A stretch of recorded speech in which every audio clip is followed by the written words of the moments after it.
자, 오늘 장소가 다시 필그림비어로 바뀌어가지고 또 혼선이 있는지 모르겠습니다만 시간이 이렇게 좀 많이 지났습니다. 시간이 지나도 괜찮아요. 늦게 끝나면 되니까. 할 거는 다 해야 되니까.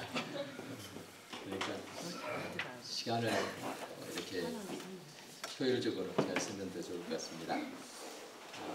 잠깐 복습을 먼저 하면은 우리가 지난 세 강의 동안에 신약의 역사의 고속도로에 해당되는 사복음서와 사도행전의 그 역사적인 사건을 77가지의 모션으로 순서대로 잘 정리를 해보았습니다.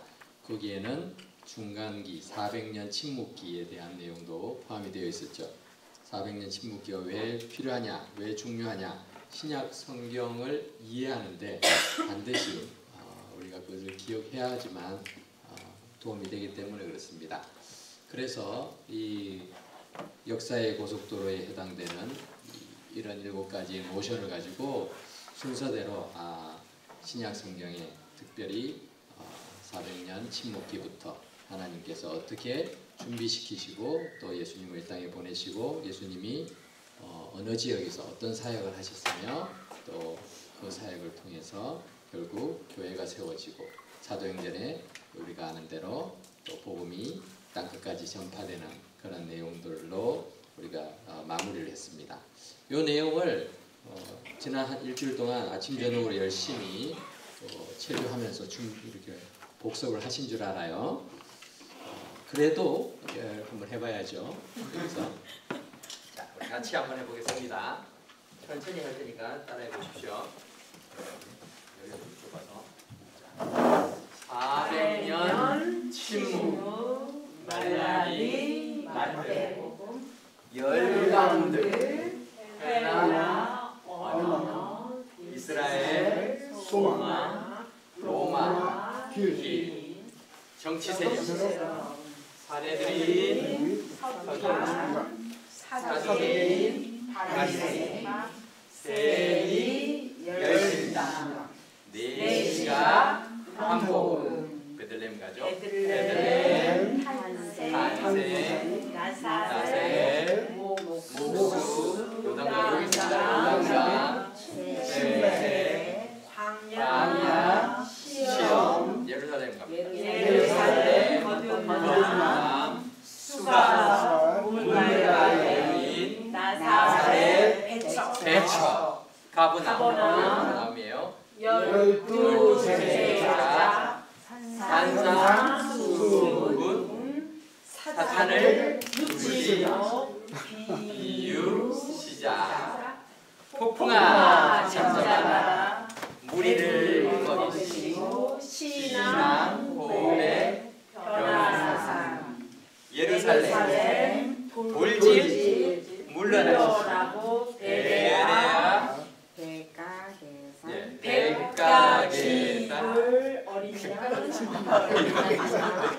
백가계산 백가계산 이런 것을 찾으시 유대 어디에요? 저 뒤쪽이에요. 유대 나사로야 일어나라 삭개오야 내려라 예루살렘 승리 입성 성전 청결 최후의 왕상 기도 배신 재판 부인 십자가 부활 복음서가 여기 끝나죠. 그런데 이제 사도행전으로 승천 성령 강림 일어나 걸어라 아나니아 삽비라 사도들 풀려나 일곱 집사 스테반 피바 빌립 전도 베드로 어떻게 됐어요? 베드로 바울 회신 베드로 환상 1차 전도의 2년 어디였어요? 갈라디아 어디에요? 갈라디아 지도가 여기 앞에 있다고 생각하셔야 돼요. 세워져 있어요. 이거는 바닥에 있는 게 아니고 바닥에 있는 게 아니고 갈라디아. 그리고 예루살렘 공예 율법 아니요 2차 전도여행 3년 어디? 마게도냐 아가야 헬라 3차 전도여행 4년 아시아 그리고 재판 어떻게 하죠? 재판. 자, 누구에게 재판 받았습니까? 아니 벨릭스 베스도 아그리파 1차 투어 석방 2차 투어 확장 잘하셨습니다. 근데 이 용어를 나름대로 이렇게 막 제조를 하신 분들이 계세요. 그렇게 하지 마시고 요 단어대로 이렇게 하셔야 다른 분들하고 다른 짝꿍들하고 할 때도 이렇게 할 수가 있어요. 내가 뭐 훈련하고 이렇게 해서 뭐 이렇게 막 이하 스토리를 만들지 마시고 딱 정확하게 요 용어를 쓰셔야지. 계산. 아까 뭐라고? 네 가지 뭐 이렇게 하지 말고. 그래도 잘하셨습니다. 제가 이 용어가 바뀌는 바람에 제가 막 헷갈려가지고 그랬었는데 그래도 아주 훌륭하게 잘하셨습니다. 오늘은 이 바울 서신과 일반 서신 22개의 서신서가 성경에 있습니다. 그런데 역사의 고속도로에 해당되는 이 5권 외에 나머지는 다 서신서 형식으로 기록이 되어 있죠. 그래서 바울 서신부터 우리가 보려고 합니다. 바울 서신의 연대기는 우리가 1차 전도여행 때 사도 바울이 한 권을 쓰고 2차 전도여행 때 후에 또 2권을 쓰고 3차 전도여행 때 3권을 쓰고 또 4차 전도여행 때는 이제 로마의 감옥에 갇혀서 4권을 썼다 이렇게 했죠. 그래서 이것을 갈대고로 에골빌빌 이렇게 한다 그랬죠. 갈대고로 에골빌빌. 그리고 석방을 했어요. 1차 석방이 되었어요. 그리고 석방이 되었을 때 디모데전서와 디도데서를 쓰고 2차로 또 잡혔을 때 1차 투옥하고 2차 석방된 다음에 다시 로마에 잡히죠. 이때는 이제 사형 선고를 받고 나중에 죽게 되는데 죽기 직전에 쓴 마지막 바울의 서신이 디모데후서입니다. 그래서 이거는 딤디딤 이렇게 하죠. 딤전 디도서 딤후 해서 딤디딤 그렇게 외웁니다. 그래서 갈대고로 에골빌빌 딤디딤 이렇게 순서를 외우시면은 바울 서신이 이런 순서로 기록이 되었구나. 물론 학자들 가운데서는 이 학설보다 또 다르게 갈라디아서가 뒤에 쓰였을 거다라고 주장하는 학자도 있어요. 우리가 지금 이야기하고 있는 것은 그래도 보편적인 그런 견해를 가지고 말씀드리고 있습니다. 자, 교재 80쪽을 펴보십시오. 교재 80페이지. 오늘부터는 오늘 이 강의에서는 이제 바울 서신의 핵심 단어를 우리 같이 살펴보려고 합니다. 가장 먼저 쓰여진 책이 무엇이라고요? 네, 갈라디아서. 80페이지에 보면은 81페이지 이렇게 나와 있죠. 81페이지에다가 이제 적는 거예요. 자, 핵심 단어는 그림으로 기억을 하시면 좋습니다. 그림으로. 자, 갈라디아서를 나타내는 그림입니다. 예수가 풀려났죠. 그죠? 그래서 오 자유. 갈라디아서의 핵심 단어는 오 자유입니다. 따라해 봅시다. 오 자유. 네. 갈라디아서는 율법의 행위가 아니라 그리스도 안에 있는 믿음에 의한 구원. 이것을 변호하는 책이에요. 그래서 그리스도인 자유의 대헌장이다. 이렇게 일컬어지기도 합니다. 갈라디아 지방은 저쪽에 있다 그랬죠? 그죠? 1차 전도 여행 때 갈라디아 지방을 다녀왔다 그랬잖아요. 다녀온 다음에 바로 편지를 쓴 거죠. 그 지역 사람들이 믿고 있는 잘못된 구원론에 대해서 알려주고 있는 거죠. 그게 무언가 하면 율법주의예요. 갈라디아 사람들이 막 두 가지 섞여 있었어요. 하나님의 은혜도 있고 율법도 지켜야 된다. 이 학자들이 말하는 이 용어는 Judaizers라고 하는데 인주의, 유대주의 이런 거예요. 그러니까 너희가 예수 믿어 구원받는 오케이. 근데 할례도 받고 율법도 지켜야 돼. 이렇게 말을 하는 거예요. 그러니까 뭐 헷갈리죠. 맞는 것 같기도 하고 뭐 이런 아닌 것 같기도 하고. 사도 바울은 그렇게 안 전했는데 다른 교사들이 와가지고는 유대인 교사들이 와서는 그래 니네가 예수님 믿고 구원을 받았다고? 그래 그러면은 율법도 지켜야지 이렇게 말하고 있는 거죠. 근데 그것을 교정하기 위해서 바울이 편지를 씁니다. 구원은 하나님의 은혜로 말미암는 것이다. 빨리 율법주의에서 벗어나라. 율법에 의해 아니라 사랑의 법으로 생명의 법으로 옮겨가야 된다라고 말을 하고 있는 거죠. 이 잘못된 구원론은요 인간에게 있어서는 아주 취약한 부분이에요. 갈라디아 사람들은 복음을 접한 지 얼마 되지 않아서 그런 유혹에 빠지고 또 혼란에 빠졌기도 하지만 지금도 많은 그리스도인들이 이런 잘못된 구원론을 가지고 있어요. 얼마나 많은 사람들이 예수님을 믿으면서도 자유롭지 않은가 하면요. 예수를 믿으면서 자기가 점점 자유가 없어진다고 생각하는 분들이 있어요. 그래서 새벽 기도를 매일 하루도 안 빠지고 가다가 하루 빠졌어요. 오늘 너무 힘들어 피곤해. 그래서 하루 빠졌는데 그날 마침 또 이렇게 가다가 교통경찰한테 티켓을 맞아버렸어요.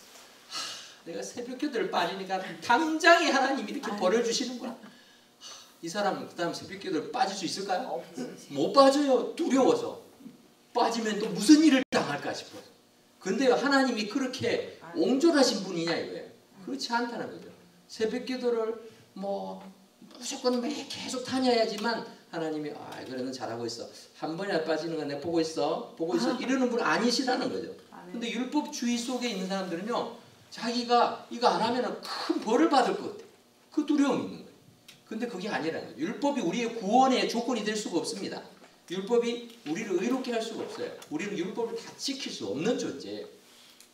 예수님이 그래서 율법을 다 완성하신 거죠. 우리는 예수님을 의지함으로 그리스도의 보혈을 힘입어서 내가 의롭다고 인정받는 것이지 내 힘으로 의로워지는 것이 아닙니다. 우리가 말씀의 지배를 받고 성령을 따라 행할 때 자유로워집니다. 어떤 사람들은 말씀의 지배를 받는 게 결국은 그 율법을 따라서 행하는 거 아니냐 그렇게 생각하는데 그렇지 않아요. 여기 올 때도요.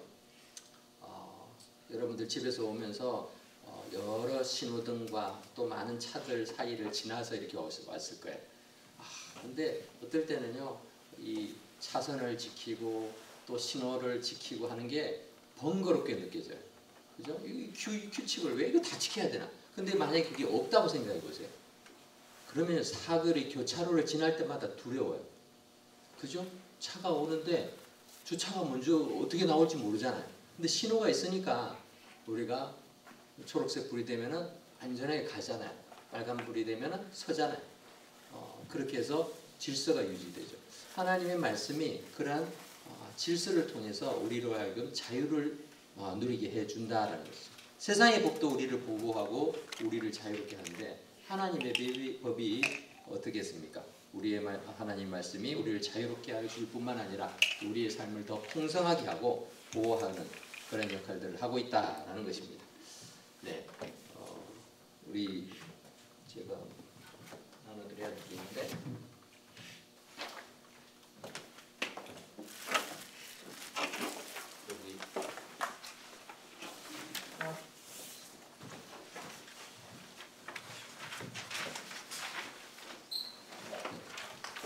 여러분들이 드린 거는 이 서신서 로마서부터 우리 성경책 순서대로 되어 있어요. 이거는 쓰여진 순서가 아니고 성경책 우리 신약 성경의 순서대로 로마서부터 쭉 되어 있는데 갈라디아서는 이제 중간에 쳐져 있겠죠.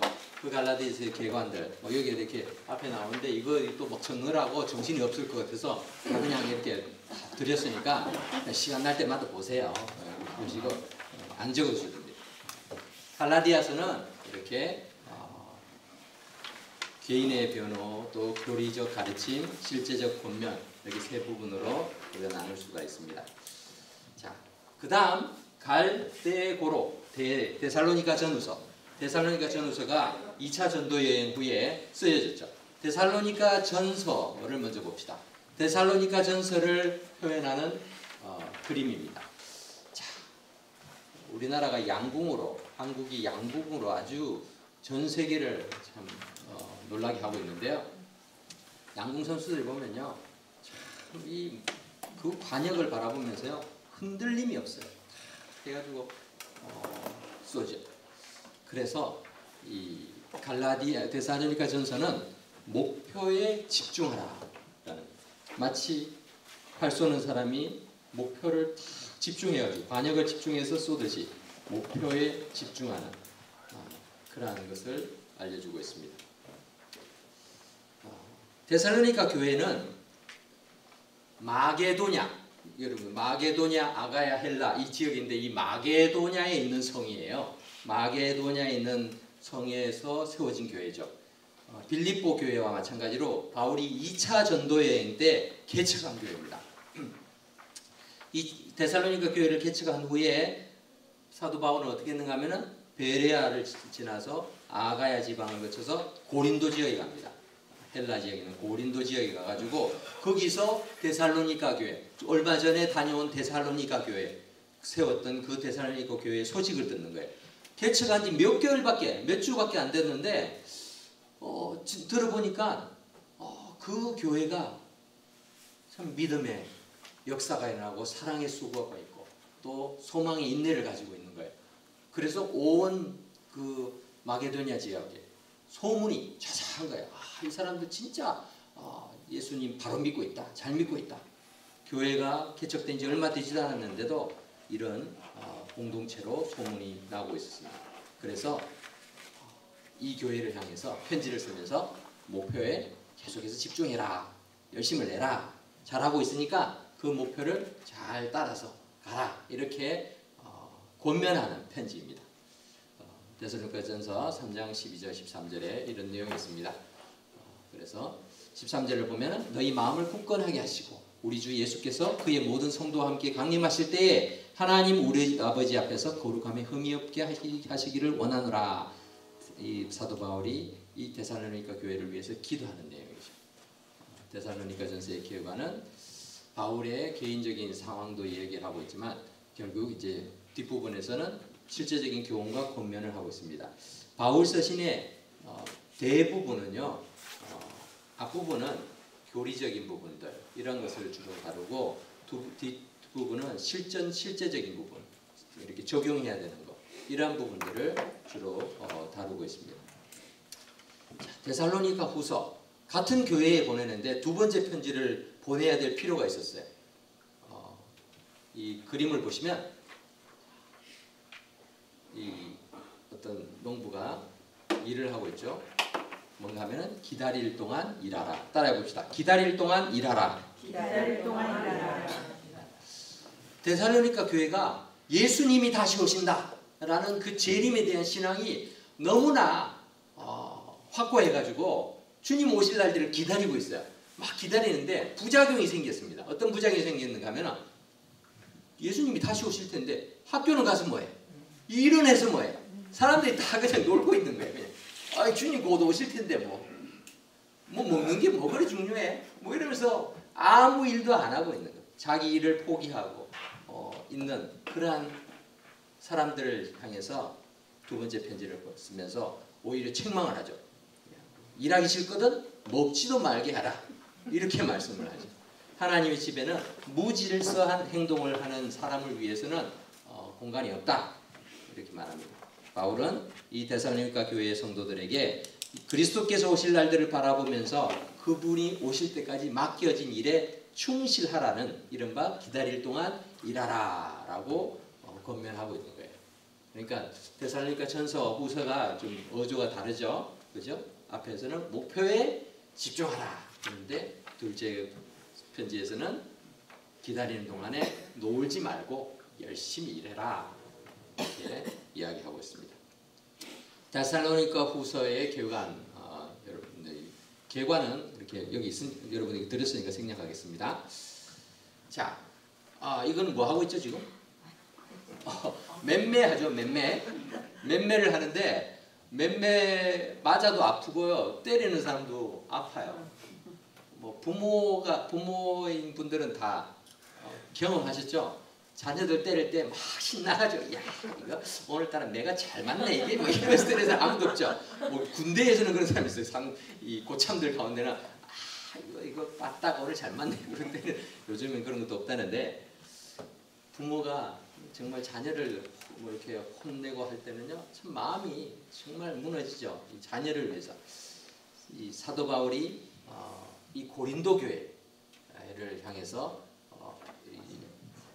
이렇게 매질을 하고 있는 거죠. 성도를 질책함. 따라 봅시다. 성도를 질책함. 네. 고린도 전서는 사도 바울이 3차 전도 여행 때 쓴 편지예요. 갈 때 고로. 그죠? 갈 때 고로. 갈라디아서, 데살로니가 전후서, 고린도 전후서, 로마서. 고로. 그죠? 3차 전도 여행 때 3권의 책을 썼는데 그 3권 중에 첫 번째가 고린도전서. 고린도 교회에 편지를 보냅니다. 언제 보내느냐?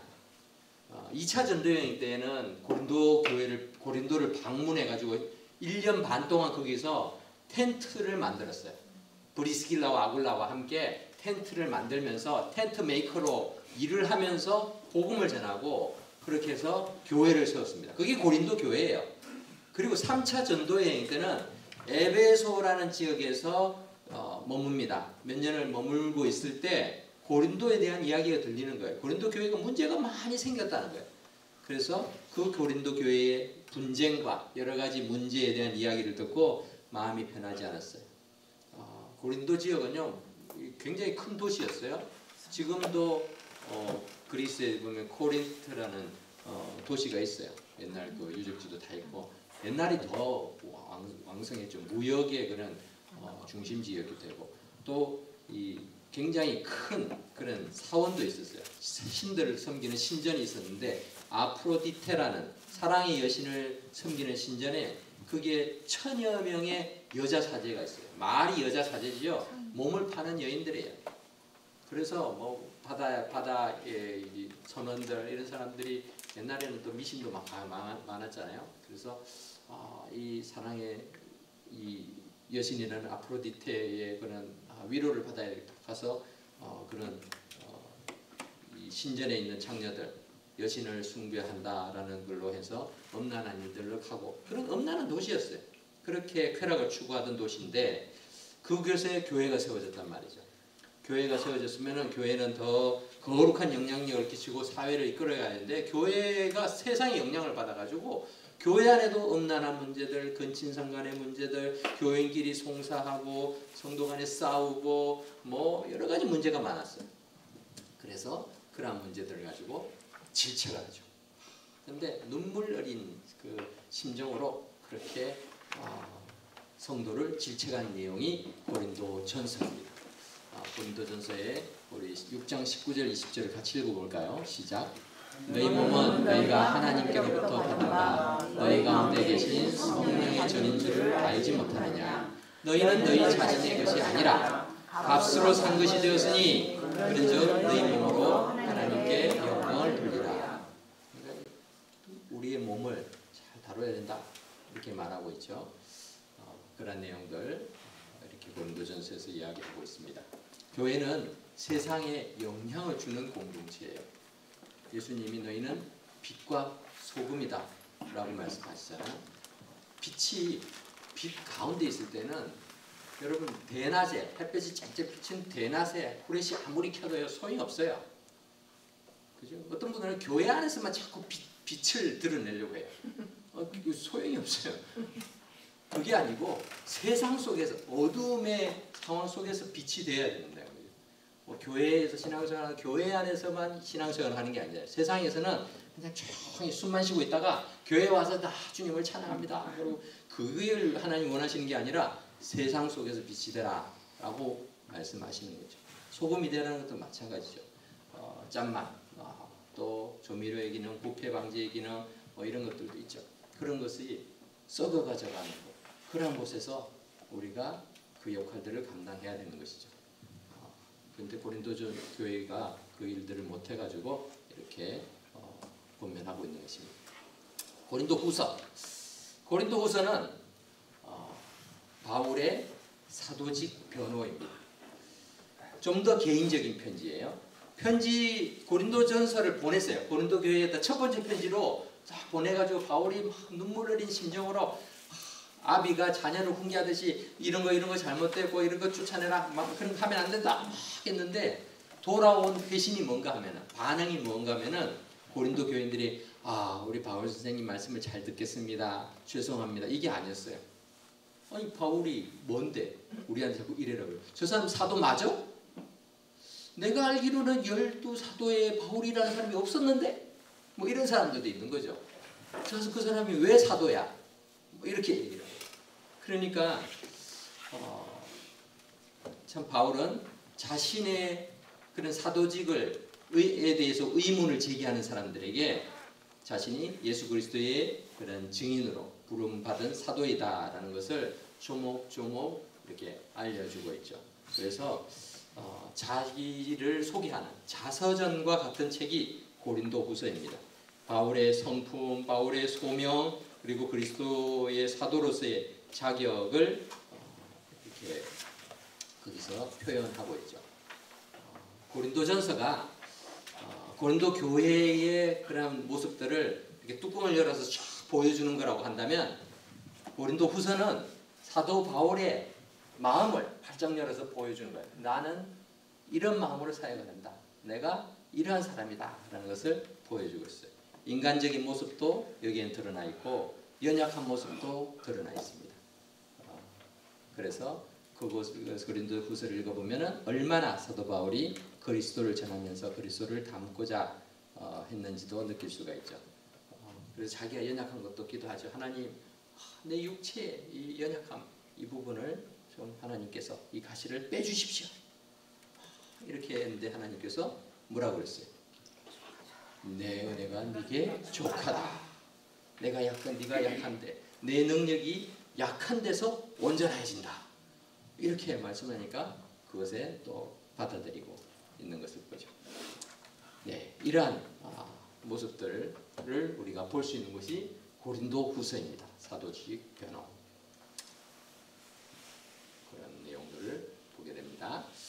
자, 갈 때 로마서는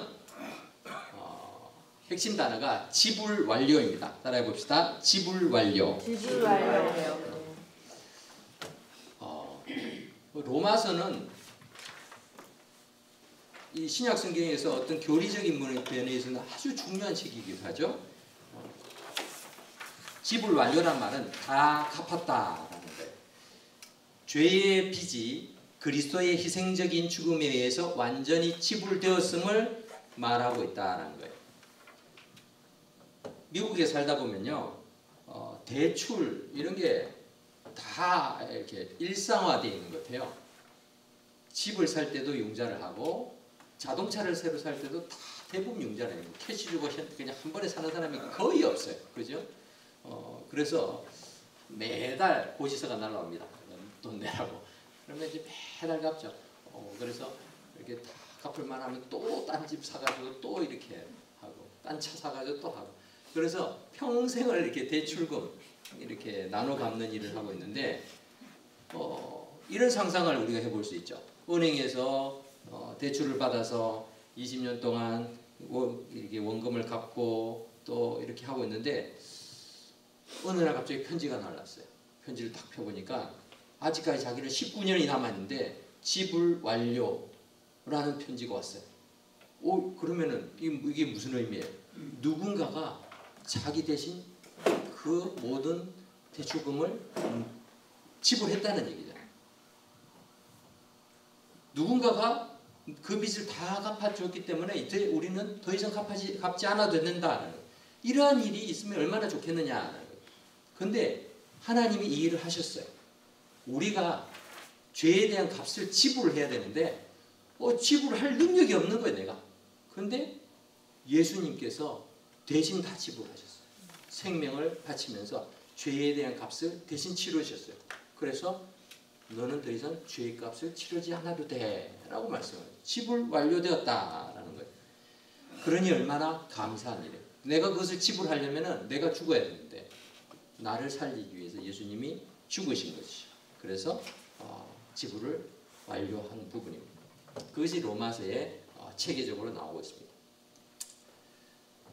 모든 사람이 죄를 범하였으니 하나님의 영광에 이르지 못하더니 그리스도 예수 안에 있는 속량으로 말미암아 하나님의 은혜로 값없이 의롭다. 사실 값없는 게 아니에요. 값을 다 치웠다는 거죠. 다 치워서 우리는 의롭게 된 것이죠. 로마서 교회 가면 잠깐 살펴보면은 로마서는 이렇게 5 섹션으로 나눌 수가 있어요. 죄, 구원, 성화, 주권, 하나님의 주권, 그리고 그리스도인으로서의 실천의 그 섬김에 대한 내용이 나오는데 이게 영어로는 다 5S로 이렇게 우리가 할 수가 있어요. 그래서 sin, salvation, 성화는 sanctification, 하나님의 주권은 sovereignty of God, 그리고 service, 크리스찬의 service, 섬김에 대해서 이렇게 나타나고 있습니다. 그래서 이 부분들도 여러분들이 잘 기억하면은 로마서를 이해하는 데 도움이 될 것입니다. 자, 3차 전도여행까지 했죠. 자, 그리고 옥중서신 4권이 있죠. 옥중서신 4차 전도여행이라고도 표현했지만 옥중서신에서 에베소서는 몸을 세움입니다. 따라해 봅시다. 몸을 세움. 예, 몸을 세운다라는 게 뭐예요? 영어로는요. 이게 한국말로는 몸을 세우면 좀 개념이 나오는데 바디 빌딩이에요. 바디 빌딩. 그죠? 바디를 빌딩하는 게 몸을 세우는 거잖아요. 그냥 몸을 그냥 이렇게 세우는 게 아니라 몸을 지어 나가는 거예요. 근육을 이렇게 키우고 이런 걸 말하죠. 모든 그리스도인은 하나님의 몸을 세우는 프로젝트에 그 몸의 일부로 참여하고 있습니다. 그래서 우리는 하나님의 성전의 한 부분들이 그죠? 다 연결되어 있죠.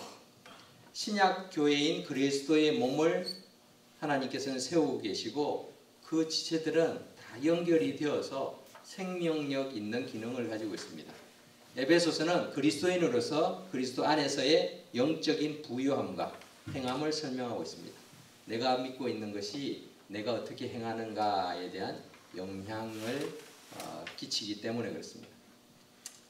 자, 그래서 에베소서에 보면은 뭐 우리가 잘 아는 말씀 있죠. 2장 8절 그 은혜에 의하여 믿음으로 말미암아 구원받았으니 이것이 너희에게서 난 것이 아니요 하나님의 선물이다.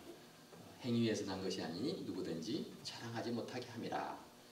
우리는 하나님께서 만드신 바라 그리스도 예수 안에서 선한 일을 위하여 지으심을 받았으니 이 일은 하나님이 전에 예비하사 우리로 그 가운데 행하게 하려 하심이라. 그래서 하나님의 몸으로 우리가 그리스도의 몸으로 다 세워져가는 존재들이다라는 걸 얘기합니다. 에베소서를 생각할 때마다 바디 빌딩을 생각하시면 됩니다. 에베소서도 1장에서 3장까지는 교리적인 부분, 그리스도의 안에서 신자, 성도의 지위에 대해서 얘기하고 4, 5, 6장은 어떻게 실천할 것인가 이런 부분을 얘기합니다. 골로새서, 에골빌빌, 골로새서를 먼저 보죠. 에베소서와 골로새서는 어떻게 보면 쌍둥이 서신 비슷하게 되어 있어요. 형제 서신. 그래서 두 가지가 아주 밀접합니다. 그래서 골로새서를 먼저 합니다. 골로 시작하는 게 에골빌빌, 골로새서.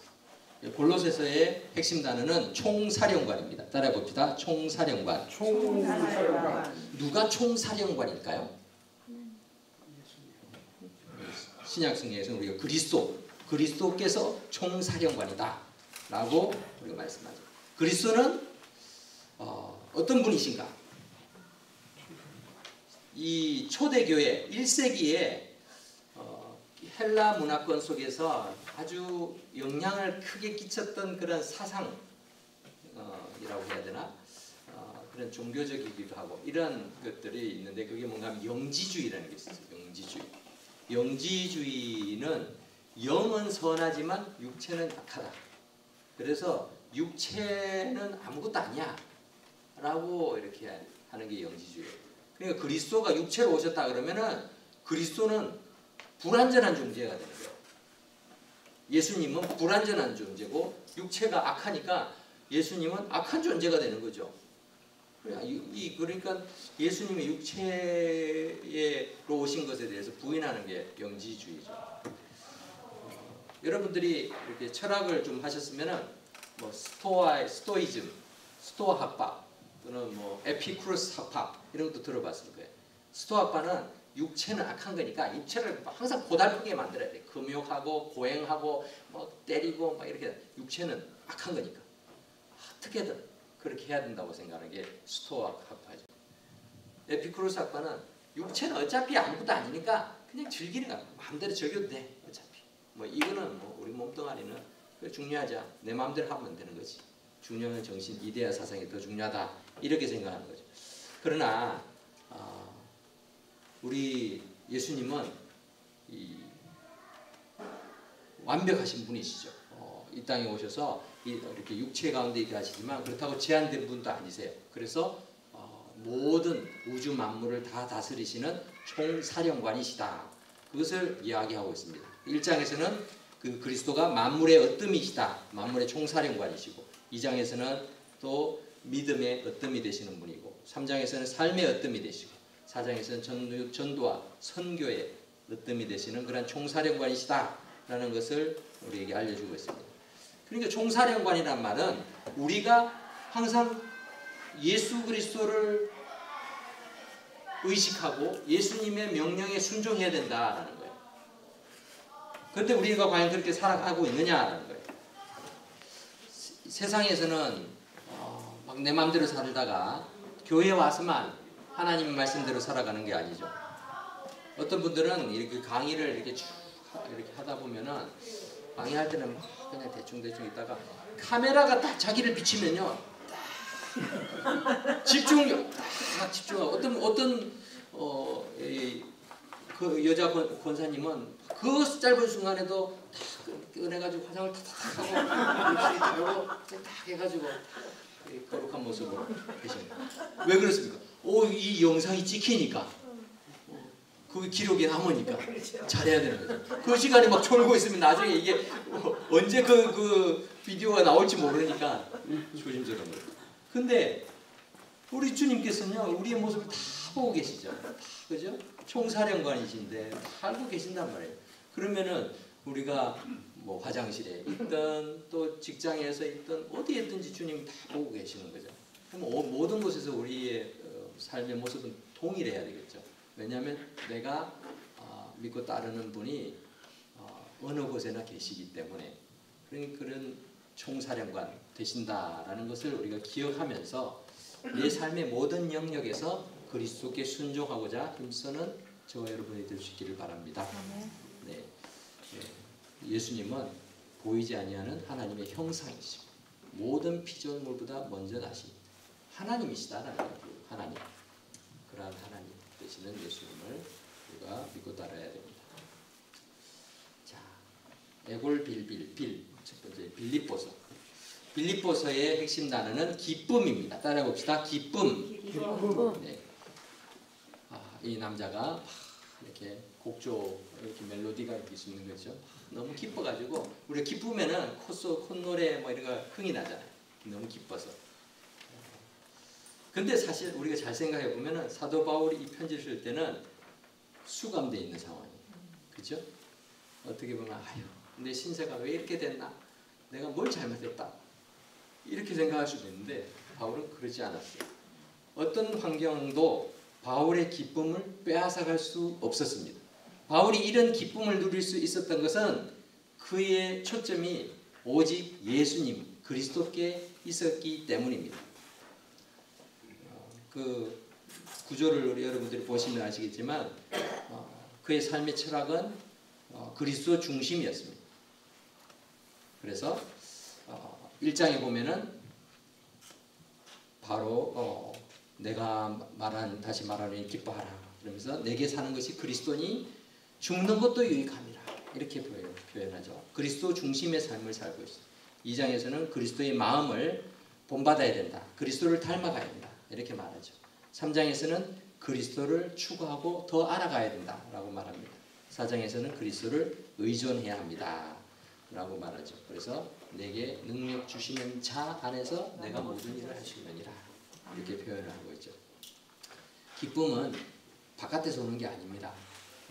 뭐 복권에 당첨이 되고 뭐 또는 아들이 자녀가 좋은 학교를 가고 또 뭐 사업이 잘 되고 이런 외부적인 기쁨은요 사라져요.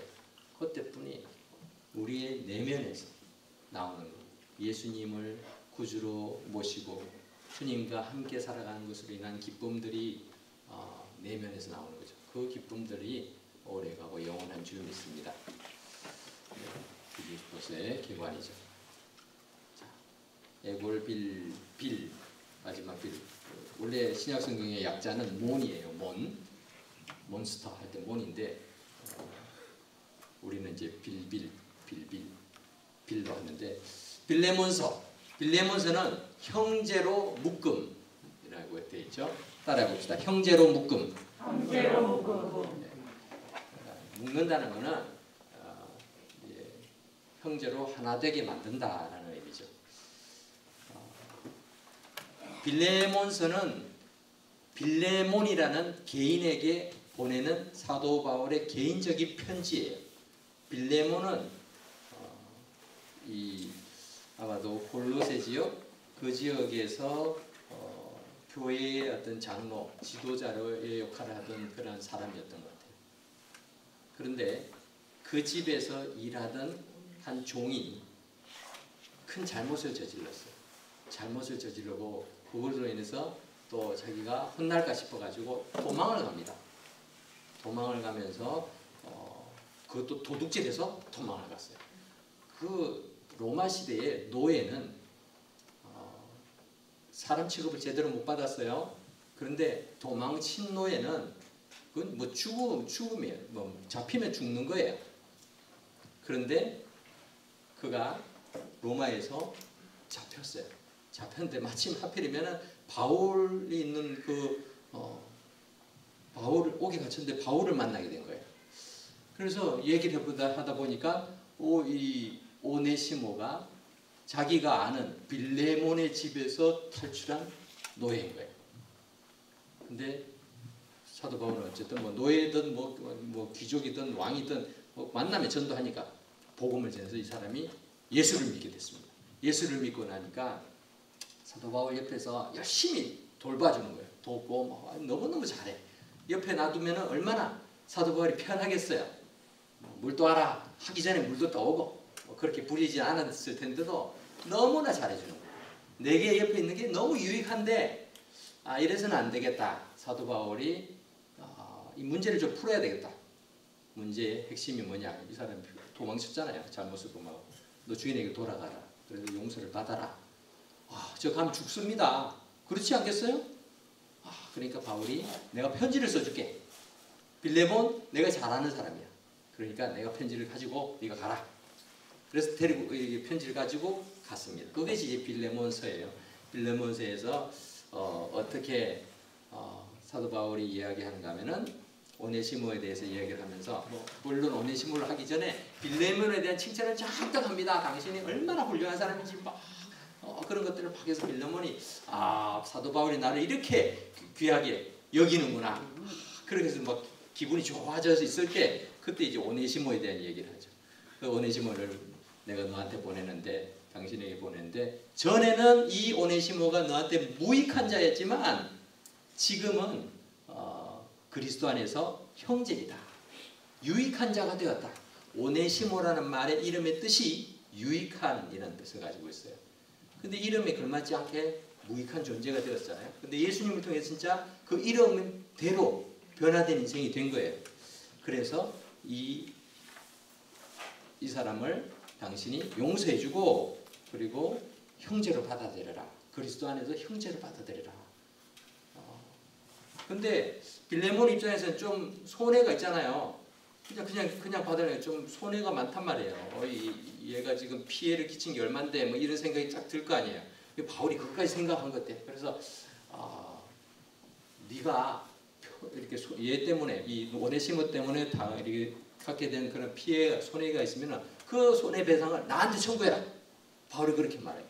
근데 거기까지만 해주면 되는데 바울은요 아주 또 똑똑해요. 그래서 그런데 너도 나한테 빚진 게 참 많지? 이렇게 얘기를 하는 거예요. 사실 생명의 복음을 통해서 구원받은 거는 값으로 칠 수 없는 거잖아요. 그러니까 바울 선생님한테 자기가 빚진 걸 생각하면 용서하지 않을 수가 없는 거죠. 어쨌거나 그렇게 해서 빌레몬이 오네시모를 받아들일 수 있도록 그렇게 중간에서 큰 역할을 하는 게 이제 사도 바울의 역할이죠. 근데 그래서 빌레몬서의 주제는요 용서예요. 용서. 이 형제로 묶는데 그리고 용서함이 없이는 어려운 거죠. 그 당시는 계급 사회였습니다. 주인과 노예가 형제로 묶여진다. 이게 불가능한 사회죠. 그럼에도 불구하고요 복음은 그러한 사회적인 관습조차도 깨트리는 걸 보게 되죠. 우리나라에서도 이 구한말 복음이 처음 들어왔을 때 그 당시에 상놈도 존재했고 주인도 존재했잖아요. 같이 예수를 믿는데 전북이었나요? 저 어디 지역에서는 교회가 세워졌는데 장로로 이렇게 투표를 했는데 주인은 떨어지고 종이 그 집의 종이 장로로 피택이 돼요. 그런데 그것을 주인이 받아들여서 교회 안에서는 장로니 자기 집의 종인데 장로니 이렇게 대우했다는 그런 이야기도 제가 예전에 한국 역사 교회사에서 읽은 적이 있어요. 그만큼 복음이 들어가면은 참 이런 하나님의 법 속에서 우리가 관계들을 바르게 정립하는 것을 우리가 보게 됩니다.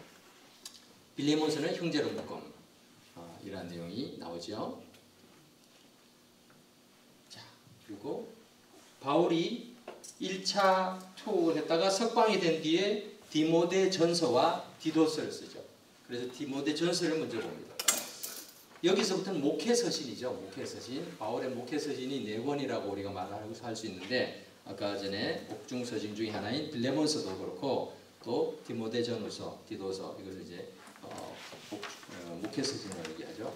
특별히 디모데에게 보내는 2권의 편지는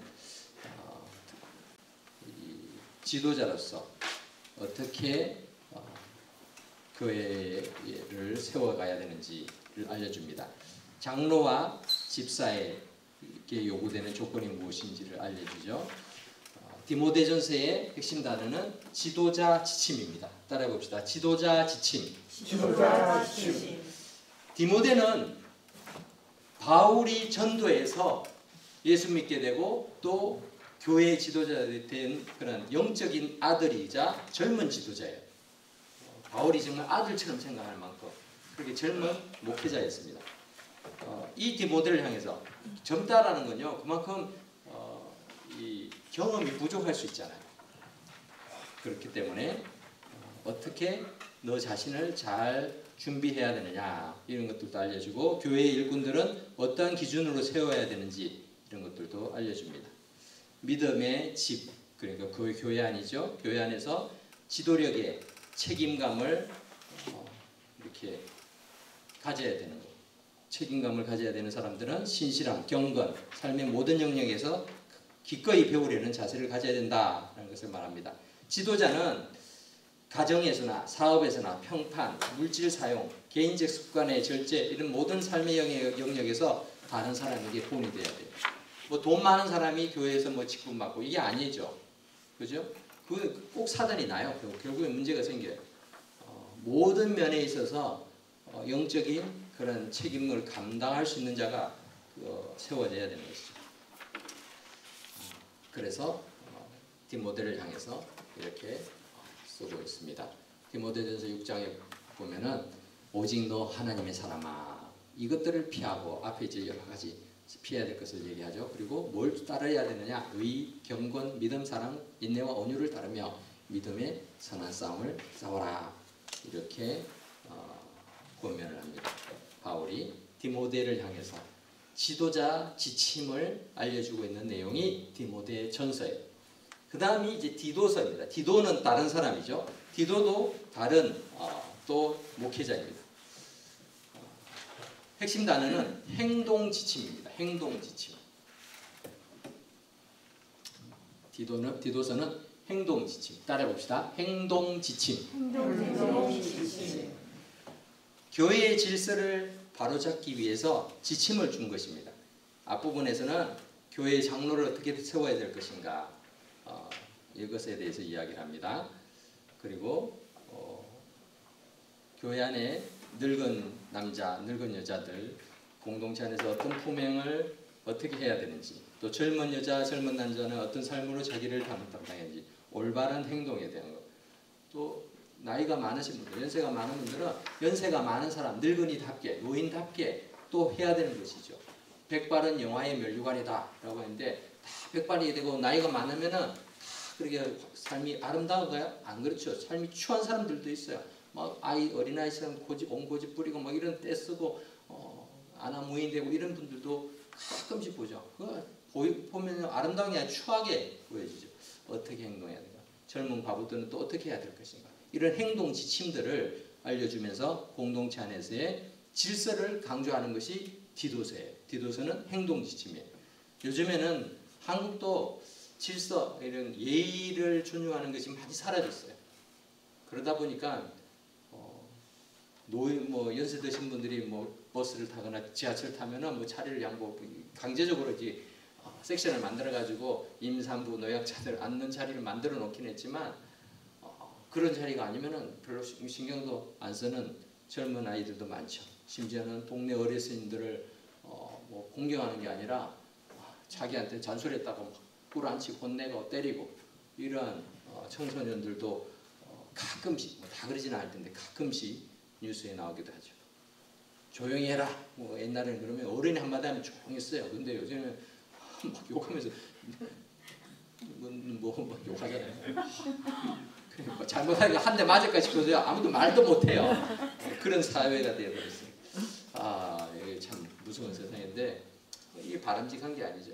특히나 교회 안에서는 이러한 부분들을 우리가 또 바른 행동들 이런 것이 필요하다라는 것을 이야기하고 있습니다. 하나님께서 예수님을 통해서 하신 일은 우리를 깨끗하게 해서 선한 일을 열심히 하는 자기 백성, 친백성이 되게 하려 하십니다. 디도서에서 말하고 있죠. 사도 바울의 마지막 편지는 디모데후서입니다. 디모데후서. 로마의 옥중에서 쓴 것으로 그의 마지막 서신입니다. 죽을 날이 이제 가까웠구나라는 것을 생각하면서 영적인 전투가 지금 치열하게 벌어지고 있다. 그러면 어떻게 싸워야 될 것인가를 얘기합니다. 자, 디모데후서의 핵심 단어는 전투 지침입니다. 따라해 봅시다. 전투 지침. 전투 지침. 자, 우리 전쟁터야 지금. 전쟁터인데 지금 정신 차려야 돼.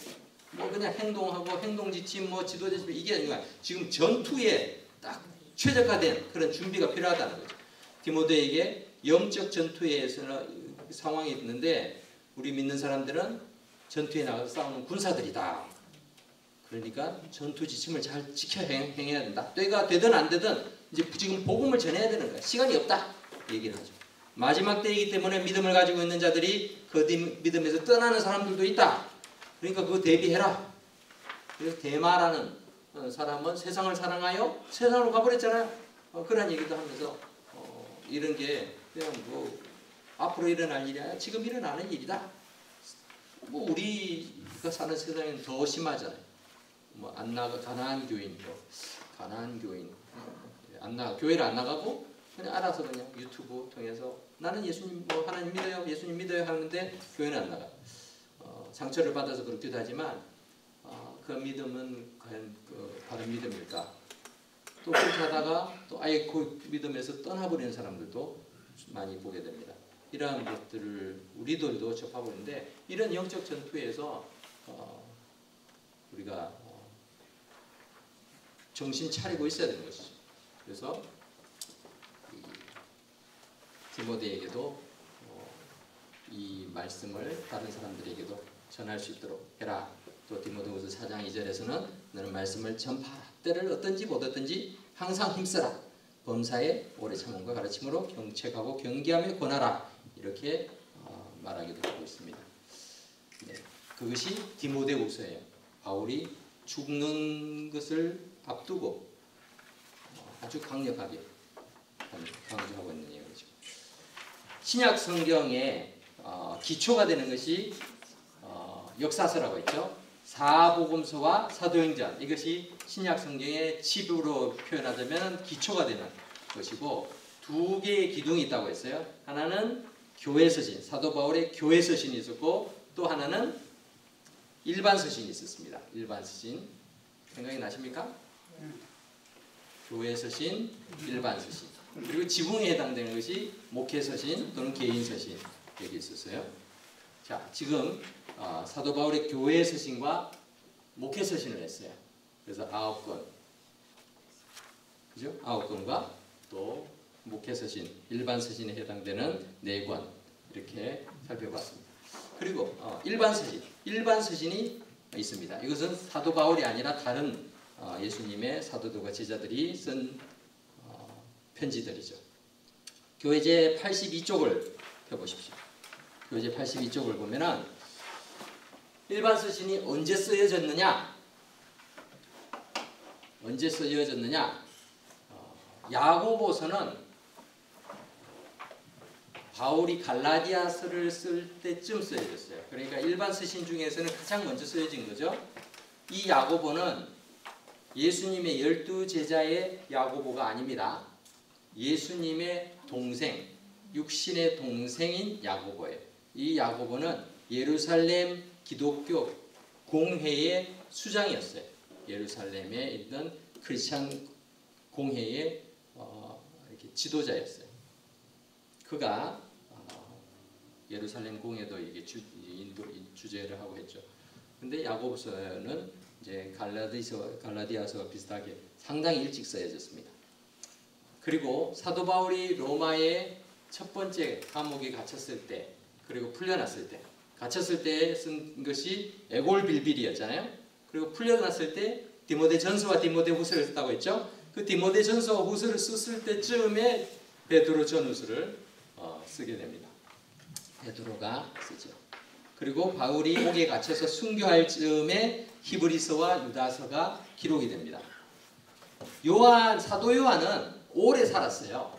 예수님의 제자들 중에 가장 장수한, 가장이 아니라 다른 사람들 다 일찍 죽었습니다. 다 순교했어요. 근데 사도 요한만 순교를 안 했다고 표현해야 될지 모르지만 하여간에 자연사입니다. 학자들에 의하면 90세 이상을 살았다고 하니까, 그러니까 오래 산 거죠. 그러면서 그 요한 복음, 요한 1, 2, 3서, 뭐 계시록 이런 것들을 나중에 쓴 거예요. 가장 나중에 썼습니다. 그것을 우리가 참고하면 되겠습니다. 자, 일반 서신 9권, 핵심 단어를 우리 한번 살펴보도록 하겠습니다. 먼저 야고보서. 야고보서는 핵심 단어가 믿음의 척도입니다. 자, 따라해 봅시다. 믿음의 척도. 여러분들 병원에 정기 체크업 가면은 꼭 혈압 재고 뭐 이렇게 하잖아요. 그죠? 제가 좀 그걸 이게 재보면은 혈압이 높아요. 또 피 검사해가지고 당신 뭐 혈당이 높아요. 뭐가 높아요. 뭐 이런 거 콜레스테롤이 높아요. 이런 게 나오지 않습니까? 그처럼 우리에게 있어서도 믿음의 척도라는 게 있다는 거죠. 우리의 믿음을 어떻게 잴 수 있느냐? 믿음은 이 야고보서에 의하면은 호흡과 같은 것이다라는 거예요. 몸이 살았는지 죽었는지를 여러분들 그런 거 이렇게 확인해 본 적이 있어요. 내 남편이, 내 아내가 지금 자는지 죽었는지 잘 모를 때 어떻게 합니까? 코에다 쓰. 네? 네, 코에다 이렇게 대보죠. 이렇게 손대보고 숨을 쉬나 안 쉬나 보면 알아요. 숨을 안 쉬는데 살았다, 이거 불가능한 거거든요. 그렇죠? 숨 쉬고 있으면 일단 이 사람 산 거예요. 그래서 어떤 사람은요, 한 1분 동안 숨 안 쉬는 분이 있어요. 그 남편이, 부인이 걱정이 되면 보는데 갑자기 뭐 수면 무호흡증인가 뭐 이런 게 있다고 그래요. 이게 상당히 뇌에도 안 좋다고 그래요. 그게 참 안 좋은 건데 가만히 있다가 이렇게 옆에 사람 놀라게 죽었나 살았나 이런 것들도 있는데 몸이 살았는지 죽었는지는 숨을 쉬는지만 점검하면 되는 것처럼 믿음의 속도도 마찬가지예요. 행하는지 안 하는지, 행함이 있는지 없는지를 보면 이 사람이 믿음이 있는지 없는지 안다. 야고보 사도의 야고보서의 이제 논리가 그런 거죠. 그래서 행함이 없는 믿음은 죽은 것이다. 이렇게 표현하죠. 그래서 야고보서 2장 17절에 보면은 영혼 없는 믿음, 그 죽은 것이라. 또 행함이 없는 믿음은 그 자체가 죽은 것이다. 이렇게 표현을 합니다.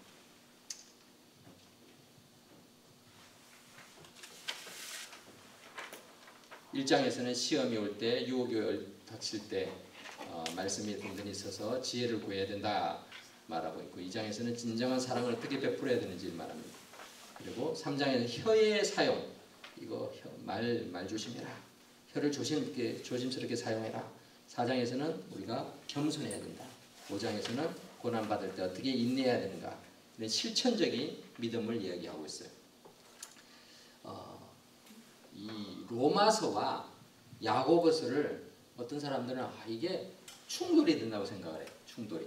왜냐하면 로마서는 오직 믿음만 있으면 구원 받는다 하는데, 야고보서에는 행함이 없는 믿음은 죽어가야 이렇게 얘기를 하잖아요. 그러니까 믿음만 있으면 된다고 했는데 행함도 있어야 되네. 그러니까 이거 두 개가 안 맞는 거 아니야? 이렇게 생각하는 분들도 있어요. 하지만 로마서는 이 로마서와 야고보서는 서로를 보완해주고 있죠. 로마서는 복음을 받아들이며 구원을 얻는 믿음을 강조한다고 하면은, 야고보서는 복음을 통해서 구원받은 사람의 믿음은 드러나야 된다는 거죠. 구원받았는데 그것이 드러날 수밖에 없다라는 걸 말하죠. 그래서 로마서는 건물의 기초로 표현한다면은, 야고보서는 건물의 이 구조, 외관을 말하는 거예요. 그래서 사람들이 기초는 안 보이잖아요. 근데 사람들이 이 건물 멋있다. 이거 뭘로 보고 하는가 하면 기초를 보고 멋있다고 말하는 사람 아무도 없어요. 안 보이니까. 근데 그 구조 이런 걸 보면서, 바깥에 있는 외관을 보면서 이 건물 화려하고 웅장하고 멋있다. 이 정도가 되려면 이제 그때부터 생각하는 거죠. 기초도 튼튼해야지만 되겠구나. 그때서 생각하지만 첫인상은 외관을 보고 얘기를 하잖아요.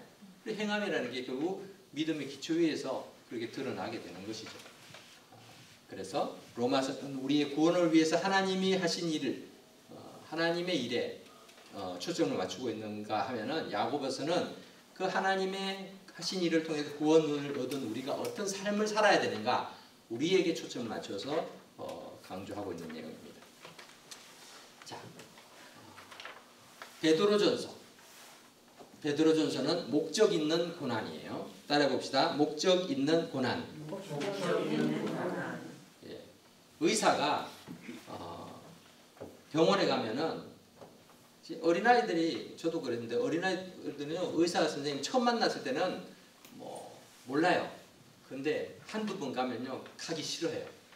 가서 주사 놓고 이러면 그 주사의 아픈 맛을 경험을 하면 그다음부터는 의사만 보기만 봐도 우는 아이들이 있죠. 의사가 가서 당신 수술을 해야 됩니다. 이 부분을 도려내야 됩니다. 이런 얘기를 하면은 싫죠. 근데 의사가 사람을 죽이려고 작정해서 그러나요? 그 사람을 살리려고 하는 거죠. 살리려니까 잘못된 부분을 도려내야 될 때가 있는 거죠. 암덩어리를 제거해야 사니까 그런 일들을 하는 거죠. 의사의 손에 들린 수술용 그 메스가 참 극심한 고통을 주지만 그것을 통해서 치료가 되는 것처럼, 그리스도인들에게 오는 고난은 그리스도 안에서 성장에 이르게 하는 목적의 그 촉진제, 자극이 될 수 있다라는 거예요. 그래서 여러분, 이 정금, 이 금을 이렇게 재련할 때, 정제할 때 뜨거운 물에다 막 녹이죠. 막 해서 불순물을 다 태워버립니다. 그렇게 해서 그 쇳물, 이 금이 녹은 물을 다 이렇게 해가지고야 순전한 금이 생기는 거죠. 그런 것이 그 저절로 생기지 않는 거죠. 녹여야지. 뜨거운 물에 열과 압력이 가해져야만 합니다. 하나님은 우리에게 쓴맛을 보여주기를 기뻐하는 분이 아니라 우리를 더 나은 사람으로 만들려고 고난을 허락하실 때가 있다라는 거예요. 그래서 그 목적 있는 고난. 베드로전서는 그것을 강조하고 있습니다. 베드로 사도는 우리를 향해서 너희는 택하신 족속이요 왕 같은 제사장들이요 거룩한 나라요 그의 소유가 된 백성이다. 얼마나 놀라운 이 말씀이에요. 내가 뭐라고? 내가 하나님께 택하신 존재, 왕 같은 제사장, 거룩한 나라, 하나님의 소유가 된 백성. 왜 그렇게 하셨느냐? 어두운 데서 불러내서 그에게 예한 빛에 들어가게 하시니 그 하나님, 그 예수님을 선전하기 위해서 우리에게 허락하셨다라는 것을 알려주고 있습니다. 그리고 4장 12절에 보면은 여러 가지 어려움, 시험 당하는 것, 이상히 여기지 말아라. 오히려 즐거워해라. 나중에는 그것이 하나님 앞에 영광이 될 것이다. 목적이 있는 고난을 얘기하고 있는 것이 베드로 전서입니다. 베드로 사도, 베드로가 나중에 죽을 때도 보면은 전성에 의하면은 십자가에 거꾸로 달려서 죽었다라고 얘기를 하잖아요. 고난을 예전에는 두려워서 여종의 말도 무서워서 저주하고 부인하던 베드로가 변화되니까 기꺼이 고난에 달려드는 그런 모습을 보죠. 예, 베드로 전서. 자, 베드로 후서. 자, 이거는 이 독약이 든 독약병이에요. 근데 지금 교회 의자에 이렇게 앉아 있는 거예요. 그래서 베드로 후서는 교회 안의 독서예요. 교회 안의 독서. 따라해봅시다. 교회 안의 독서. 교회 안의 독서. 교회 안에 어떻게 독서가 있을 수 있어요? 왜요? 교회는 천국같이 돼야 되지 않아요? 그런데 이 교회 안에 문제를 일으키는 그런 아주 치명적인 그런 독소 같은 존재들이 있을 때가 있다는 거죠. 실제로 한국에서 미국에도 그런 경우들이 있다고 하는데 한국에도 신천지가 들어와가지고는 근데 독소인 줄 알면은 쉽죠. 이게 잘못된 거 알면 좋은데 안 보여요. 오히려 막 열심히 있고 너무 착하고 신실하고 이렇게 보이거든. 그런 사람이 어느 날 목사를 몰아내고 목사님이 잘못됐다. 사람들에게 신임을 받으니까 사람들이 목사님 말을 안 믿고 이 사람 말을 믿는 거죠. 씻어내고 자기가 아는 훌륭한 목사님을 알고 있는데 모시고자. 그래 모시고 왔는데 이 사람이 신천지 목사인 거죠. 그럼 그 교회는 그냥 신천지 교회가 되는 거죠. 그걸 이제 산옮기기라고 그러죠. 그래서 통째로 그냥 옮겨가는 거예요. 그런 교회들이 많았어요. 지금도 있는지 모르겠습니다. 신천지는 여전히 늘고 있죠. 우리가 조심해야 됩니다. 거짓 교사들. 그 치명적인 영향에 대처하기 위해서는 정신을 차리고 또 예수 그리스도의 은혜 가운데에서 우리가 자라가야 되는 것을 이야기하고 있습니다. 예수님을 꾸준히 알아야 됩니다. 가짜를 막 찾으러 가면요 이게 쉽지 않아요. 위조 지폐를 본 적 있으세요? 미국에서? 한 번도 없어요? 위조 지폐? 봤어요. 위조 지폐를 이렇게 어떻게 알아요? 이게 위조 지폐인지 아닌지. 불에 비춰가지고. 그러니까 은행에서 옛날에는 요즘에는 그래도 첨단 장비들이 많아가지고 좀 쉬운데 옛날에 신입 사원들에게 위조 지폐를 가려낼 때는 위조 지폐 샘플을 막 갖다 놓고 이거 위조 지폐야, 이거 위조 지폐야, 만져봐 이렇게 하지 않았어요. 그냥 진짜 돈을 탁탁 주고 항상 진짜 돈을 계속 하는 거예요. 만지는 계속 하다 보면은 딱 만져지는데 느낌이 달라. 그러면 이게 가짜인 거예요. 그러니까 우리가 막 가짜를 열심히 공부한다고 가짜를 잘하는 게 아니에요. 이단을 열심히 공부해가지고 이단을 잘하는 게 아니에요. 이단도요 이게 자꾸 개발을 학습을 하고 발전을 합니다. 그러니까 보완을 하거든요. 그러니까 이 보완한 걸 또 교육을 받아야 얼마나 힘들어요. 그게 중요한 게 아니라 내가 진짜를 잘 알아야 돼요. 진짜. 예수님에 대해서 복음에 대해서 진짜를 잘 알면은 딱 얘기를 하는데 뭔가 이상해. 그게 온다는 거죠. 그것을 알기 위해서 우리가 구원과 성경에 대한 바른 이해 이런 것을 가질 때 거짓 선생, 거짓 교훈을 우리가 분별할 수 있고 또 주님을 아는 지식에서 계속 자라갈 수 있을 줄 압니다. 그래서 베드로후서에서는 교회 안의 독소를 주의해라 라고 얘기하고 있는 거예요. 그리고 우리가 자라가야 합니다. 그를 아는 지식에서 자라가야 합니다. 이거는 베드로후서인데, 베드로후서. 자, 그리고 히브리서. 히브리서는 왜 히브리서라고 했죠?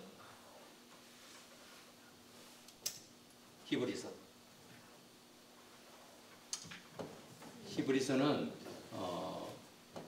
지금 계속 일반 서신은 저자의 이름을 따서 지어진 서신이라고 했죠. 그래서 베드로 전후서는 베드로가 썼기 때문에 베드로 전후서라고 하죠. 히브리서는 누가 쓴지를 몰라서 히브리인의 배경에 있는 사람이 썼을 것이다 해서 히브리서라고 했습니다. 히브리서는 기독교로 개종해서 흩어져 살고 있는 성도들이 핍박과 박해로 인해 다시 유대교로 되돌아가는 가려는 그러한 자들을 오히려 경고하면서 쓰는 책인데 핵심 단어는 우유에서 고기로예요. 따라해 봅시다. 우유에서 고기로. 네. 자, 우유에서 고기로란 말은 부드러운 것에서 단단한 음식으로라는 의미예요. 자, 부드러운 음식은 이제 어린아이들, 약한 그런 사람들이 먹는 것이고 단단한 음식은 고기는 그래도 좀 더 힘이 생겨서 그런 것을 소화할 수 있는 능력이 되어야지 먹을 수 있는 것이죠. 자, 이 그림을 한번 봅시다. 자, 우유를 먹는 아기의 모습이죠.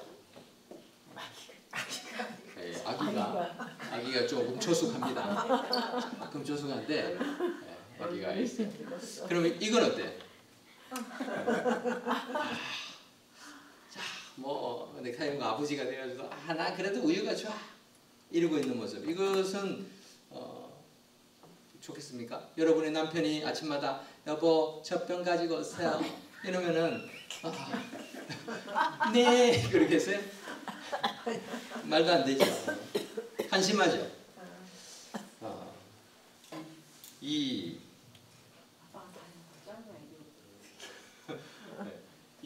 우리의 신앙생활도 마찬가지예요. 마땅히 시간이 지나서 또 하나님 앞에서 준비되고 훈련돼서 성장을 해야 되는데 계속 초보의 수준에 머물러 있어요. 초보에 계속 얻어먹고 받아먹고 우유만 좋아하는 단단한 음식을 삼키지 못하고 어떤 꾸지람도 뭐 그런 거 싫어요. 저는 축복만 좋아해요. 혼내지 마세요. 이런 모습으로 살아가는 신앙생활을 하고 있는 사람들은 아닌가. 우리 자신을 좀 보아야 되죠. 히브리서 전체를 꿰뚫고 있는 주제는 이 그리스도의 탁월하심이에요. 탁월하심. 예수님은 천사보다 탁월하시고 모세보다 탁월하시고 선지자보다 탁월하시고 대제사장인 아론보다 더 탁월하시다. 그렇게 탁월하신 분이신데 너희가 넘어지고 하는 것은 예수님이 부족해서가 아니라는 거죠. 초보의 신앙에 머물러서 자라나지 않기 때문에 그래서 넘어지는 것이다. 그러니까 빨리 우유를 먹는 자에서 고기를 먹는 자로 자라가라 라고 말을 해주고 있는 거예요. 주님과의 관계 속에서 나이만 많이 먹고 또 교회 신앙생활을 오래 했다 이것만 자랑하지 말고 영적으로 성장해라. 그래야 된다라고 말을 하고 있는 게 히브리서입니다. 히브리서는 그리스도의 탁월성을 쭉 얘기를 하고 있죠. 모세 천사, 모세 대제사장은 뭐보다 더 탁월하시다. 우리가 탁월한 믿음을 가져야 된다 말을 하고 있습니다. 유다서. 이 유다는 가룟 유다가 아닙니다. 예, 누구죠? 이 유다는 이것도 예수님의 형제. 예수님의 동생 유다예요. 유다. 이 유다도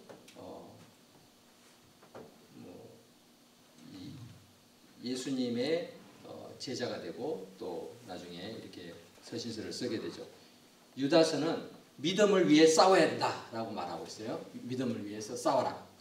따라해 봅시다. 믿음을 위해 싸워라. 믿음을 위해 싸워라. 유다서는 그리스도인들에게 진리 안에서 자신을 세울 것과 믿음을 위해서 힘써 싸우라는 격려의 메시지입니다. 그 당시에 거짓 교사들, 이단에 대한 처방책으로서 믿음을 위해 싸우라라고 말하고 있는 거예요.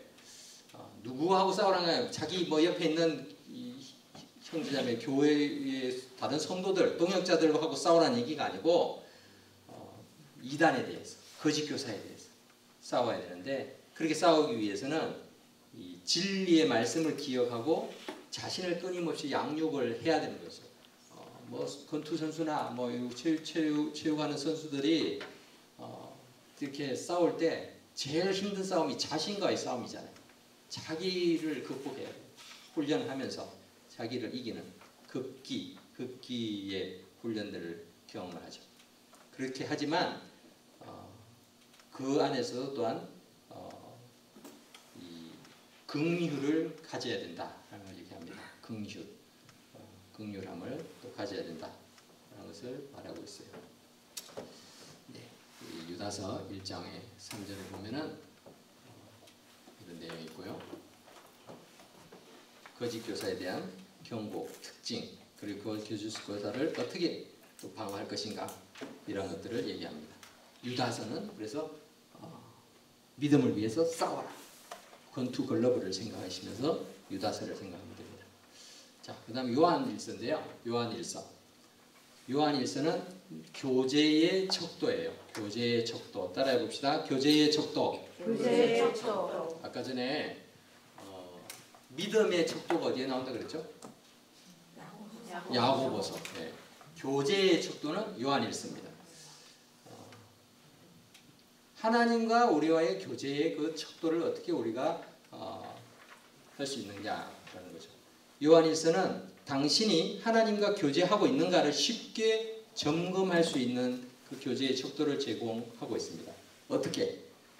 우리가 빛 가운데 행하고 죄를 자백하고 세상을 사랑하는 문제에서부터 자유로워졌는지, 형제자매의 자녀를 향하여서 사랑을 실천하고 있는지, 하나님의 명령에 순종하고 있는지 이런 등등의 평가를 점검을 해보면은 하나님과 교제하고 있는지를 알 수 있다라는 거죠. 사도 요한은 사랑의 사도라고 얘기하기도 하죠. 예수님의 주께서 사랑하시는 제자 이런 표현이 요한복음에도 자기 자신을 가리키면서 자기 이름만 내가 이렇게 하지 않고 주께서 사랑하시는 제자가 뭐 이렇게 말을 해요. 그래서 주님이 사도 요한을 그렇게 아꼈던, 그래서 그런지 사랑, 교제 이러한 부분들을 많이 이야기를 합니다. 교제는 사귐이죠. 한국말로는 사귐이라고 표현할 수 있고 영어로는 fellowship이라고 표현해요. 근데 헬라어로는 코이노니아라고 씁니다. 코이노니아라는 말을 많이 들어봤을 거예요. 그냥 쓰니까 쓰나 보다 했는데 이 코이노니아라는 말의 원래의 뜻은 공통분모를 갖다라는 거예요. 공통분모를 갖고 있다. 그래서 함께 공유하는 거예요. 우리가 여러분과 제가 뭐 나이도 성별도 또 출신지도 다르고 뭐 다 달라요. 다 다른데 공통분모가 있다면은 그것이 무엇이겠어요? 예수님이에요. 예수님. 그죠? 예수 그리스도를 함께 공유한 사람들끼리 서로 세워주는 관계가 그리스도인의 참된 교제다라는 것입니다. 성경에는 서로 뭐뭐 하라 이런 말이 참 많이 나와요. 한 50번쯤 나오는데 신약 성경에 서로 사랑하라, 서로 격려하라, 서로 기도하라, 서로의 짐을 지라, 뭐 이런 이것이 다 교제에 대한 내용이에요. 교제. 근데 서로 헐뜯어라, 서로 시기하라 이런 말은 없어요. 그죠? 그건 교제가 아니니까. 참된 교제의 모습을 우리가 그래서 볼 수 있습니다. 요한일서는 교제의 척도인 그리스도를 알려주고 있어요. 그래서 여기에 보면은 요한일서 1장 3절에 우리의 사귐은 아버지와 그의 아들 예수 그리스도와 더불어 누림이라 말하고 있죠. 예수님과 교제하는 것, 그것을 통해서 우리가 사귐. 예수님 없으면요, 여러분과 제가 아무리 가까워도 의미가 없는 인생이에요. 예수님 때문에 우리의 만남이 의미가 있는 거죠. 그래서 요한일서의 핵심 단어는 교제의 척도입니다. 그 교제의 기초, 교제의 방법, 교제의 증거, 이런 것들이 나타나고 있습니다. 요한 2서, 요한 1서는 그래도 좀 5장까지나 있는데 요한 2서, 요한 3서는 다 한 장씩밖에 없어요. 짧은 성경 구절이죠.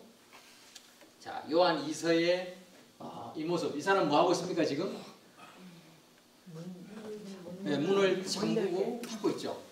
그래서 요한 2서는 문을 잠가라 라는 거예요. 따라해 봅시다. 문을 잠가라. 문을 잠가라. 네. 왜 문을 잠그고 있을까요? 누가 들어오지 못하도록 하기 위해서 문을 잠그고 있는 거예요. 들어와서 안 될 뭔가가 있다는 얘기죠. 교회 안에 들어와서 안 될 존재들이 있는 거죠. 그게 뭔가 하면 이단이에요. 이단. 1세기 말엽에는 적지 않은 거짓 교사, 이단들이 판을 쳤습니다. 그래서 요한은 이것을 경계하면서 상종하지 말아라 라고 얘기하죠. 마치 독약 장사처럼 여기 들어오면은 우리 베드로후서처럼 교회 안의 독소들 이런 걸로 해서 교회 전체를 어지럽혀 낼 수 있으니까 요한 2서에서도 문을 잠궈라, 강하게 상종하지 말아라 얘기를 합니다. 이단들 만나본 분들은 알지만요, 이단들이 막 이단 쓰고 막 이렇게 머리 딱 묶고 막 이렇게 싸우려고 달라드는 사람 아무도 없어요. 얼마나 나이스한지 몰라요. 그죠? 탁 친절하고 부드러운 미소로 여호와의 정이 절대 화내지 않습니다. 물을 갖다 끼얹어도요 화 안 내요. 그러면 자기는 복 받는다고 생각해요. 하늘에 상급이 막 쌓인다고 생각하니까 막 기뻐요. 얼마나 훈련이 잘 되는지 몰라요. 이 사람들하고요 말싸움을 해서 이길 수 없어요. 웬만해가지고는. 왜냐면은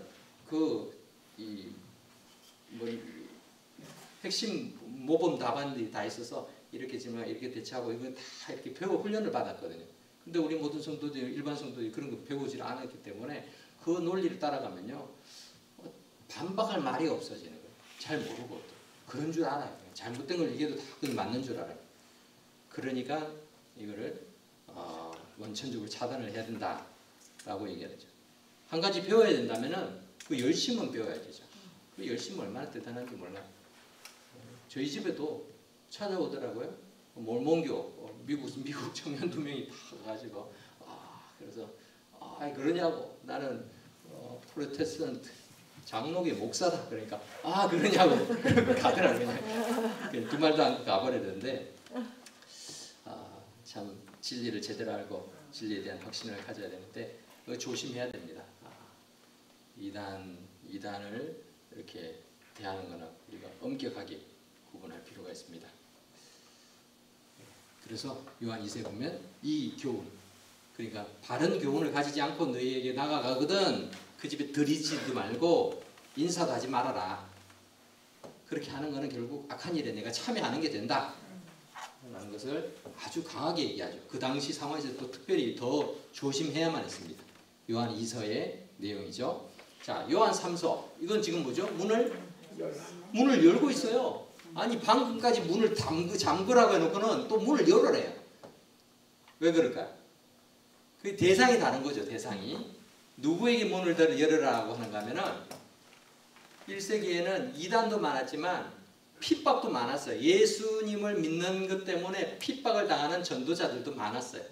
그래서 복음을 위해서 수고하고 여행을 하는 그런 복음의 전도자들, 핍박 중에 있는 자들, 그러한 사람들이 올 때에는 그들을 환대해 줘라 라는 거예요. 그게 대상이 다른 거죠. 진리를 가르치는 사람들이 참 헐벗고 굶주리면서 박해를 피해서 다닐 때에 저 사람이 나한테 오면 나도 힘들어지고 나도 피곤해질 텐데 하고 이렇게 잠그지 말고 그들을 환대해 주라. 그 당시에 뭐 여관 이런 것도요 잘 없었고 있어도 거기가 도적의 소굴이기도 하고 참 위험한 곳이었어요. 그러다 보니까 아름아름해서 어디에 가면은 누가 참 신실한 그리스도인이 있다고 합니다. 그 집에 가서 신세를 지십시오. 그래서 찾아갔는데 당신이 우리 집에 온 걸 알면은 우리도 힘들어질 수 있어요. 그리고 문을 닫아버리면 얼마나 힘들어지겠어요. 그러니까 그렇게 반대를 하라. 이러한 일을 잘했던 사람이 이제 가이오라는 사람이었어요. 그래서 가이오의 믿음을 칭찬하면서 또 그 선을 행하라고 말하기도 하고, 또 디오드레베라는 사람이 나오는데, 디오드레베라는 사람은 교만하고 형제를 맞아들이지 않는 그런 악한 행위를 해서 그런 사람을 경계해라 책망을 하고 있어요. 또 데메드리오라는 사람을 격찬하기도 합니다. 네, 그런 내용이 요한 3서에 나옵니다. 자, 마지막 서신서가 뭘까요? 예, 요한계시록입니다. 요한계시록은 다가오는 사건들에 대한 기록이에요. 다가오는 사건들. 창세기는 구약의 파노라마를 하면은 창세기의 핵심 단어는 시작이에요. 시작. 모든 게 시작이 되니까.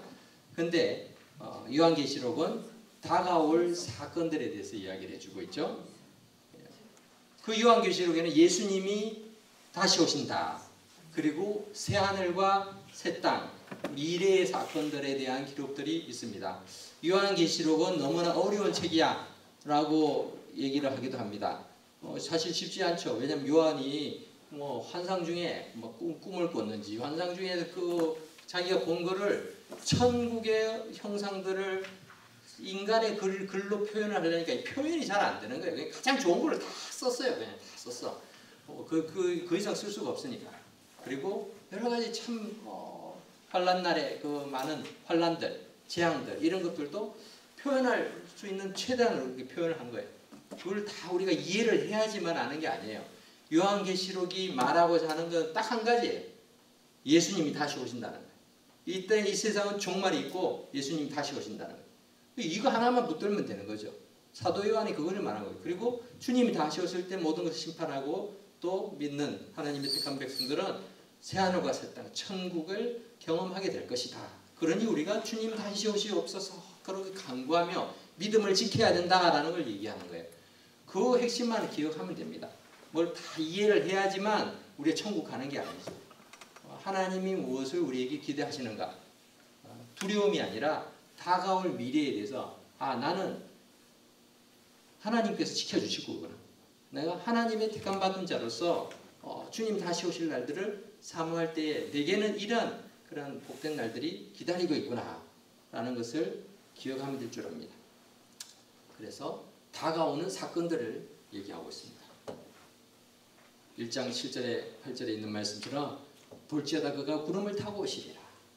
그가 오실 때는 다 볼 거라는 거죠. 그를 찔렀던 자도 보고 땅에 있는 모든 족속이 그로 말미암아 애곡하리라. 왜? 안 믿었으니까. 예수님이 메시아라는 걸 안 믿었으니까. 하나님이 이르시되 나는 알파요 오메가라. 이제도 있고 전에도 있었고 장차 올 자요 전능한 자라 하시더라. 이렇게 말씀하고 있습니다. 그래서 요한계시록에 여러 가지 일곱 영, 일곱 촛대, 일곱 별, 일곱 교회 이야기도 나오고 일곱 인, 나팔, 표적, 대적 이런 것들도 나오죠. 그런데 이것이 어떻게 진행될지 우리가 다 이걸 하나하나씩 꿰어 맞춘다고 해가지고 그것을 통해서 우리가 더 많은 것을 아는 게 아니에요. 중요한 것은 예수님이 다시 오신다는 거죠. 그것을 우리가 기억하면서 믿음을 지키고 또 살아가는 것이 필요하죠. 여러분들은 영화나 드라마를 좋아하십니까? 네. 이민생활 속에서 우리 하루의 위안이 되는, 갔다 와서 참 성경책을 펴면 잠부터 오니까 드라마라도 영화라도 하나 다 보면은 참 세상 일을 다 잊고 그렇게 피곤을 다 푸는 것이 그렇게 되기도 하죠. 그런데 이제 성경 말씀도 더 중요한데 흥행이 잘 되는 영화들이 있죠. 그리고 드라마도 인기 있는 드라마들이 있습니다. 보면은 작품성이 뛰어나요. 그런 것들을 보면은 참 잘 짜져 있구나. 이 스토리가 아주 탄탄하구나.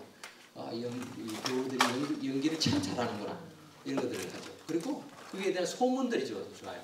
우리가 보통 내가 좋아서 이제 선택하는 것보다 남들이 그거 재밌대 이 얘기 듣고 보는 분들이 많아요. 그죠? 옛날에는 그냥 실시간으로 봤지만 요즘에는 언제든지 가서 볼 수 있으니까 누가 얘기하면 그때 가서 찾아보는 사람이 많이 있죠. 그거는 뭔가 하면은 소문이 좋으니까 그 드라마 그 영화 참 재밌더라 그 소문을 듣고 한다는 거죠. 우리도요 그렇게 소문을 내야 되는 아주 극적인 드라마가 하나 있습니다. 그것이 무엇인가 하면은 바로 주 예수님이 다시 오신다. 그 날에 있을 그 아름다운 것들에 대한 소문을 우리가 내야 되는 거예요. 예수 믿는 것의 그 기쁨들, 또 주님을 통해서 우리가 누리게 될 그 천국의 아름다움을 세상 사람들 몰라요. 모르니까 관심도 없어요. 근데 믿는 사람들이 그 소문을 안 내요. 자기 혼자만 천국 가려고. 옛날 사람들은 그래도 전도할 때 예수 믿으면 천국 간다. 얘기하면서 다녔어요.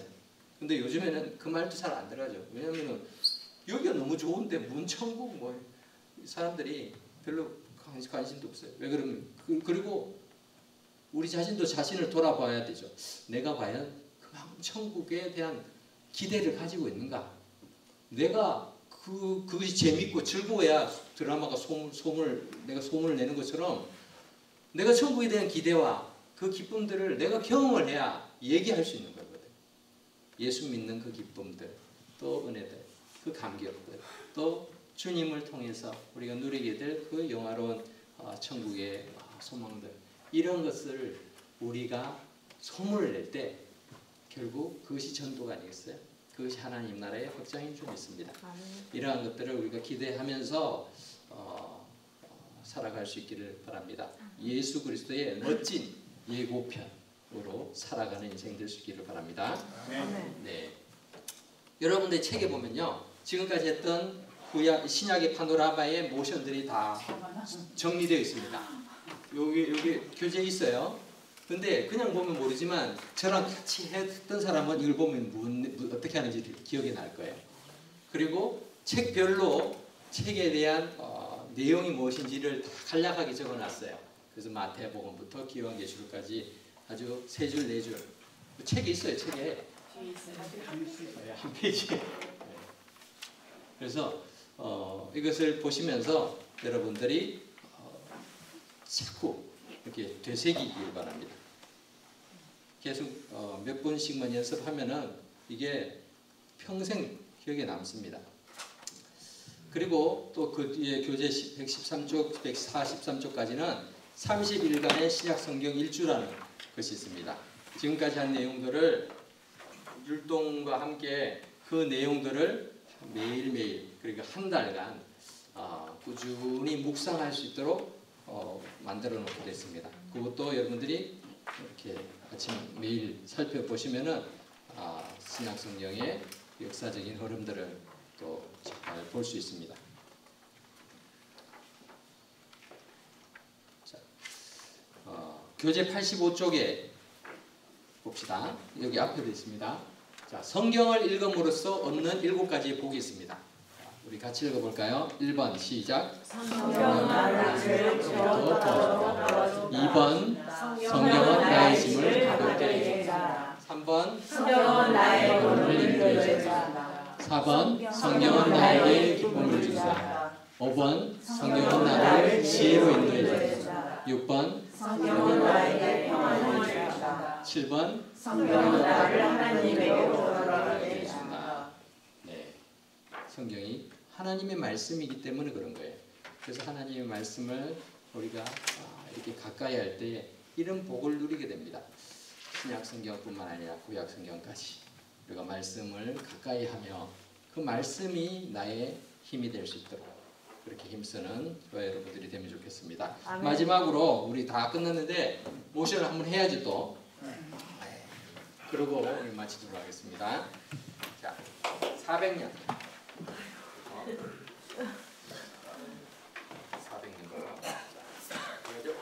400년 침묵. 말라기, 마태복음.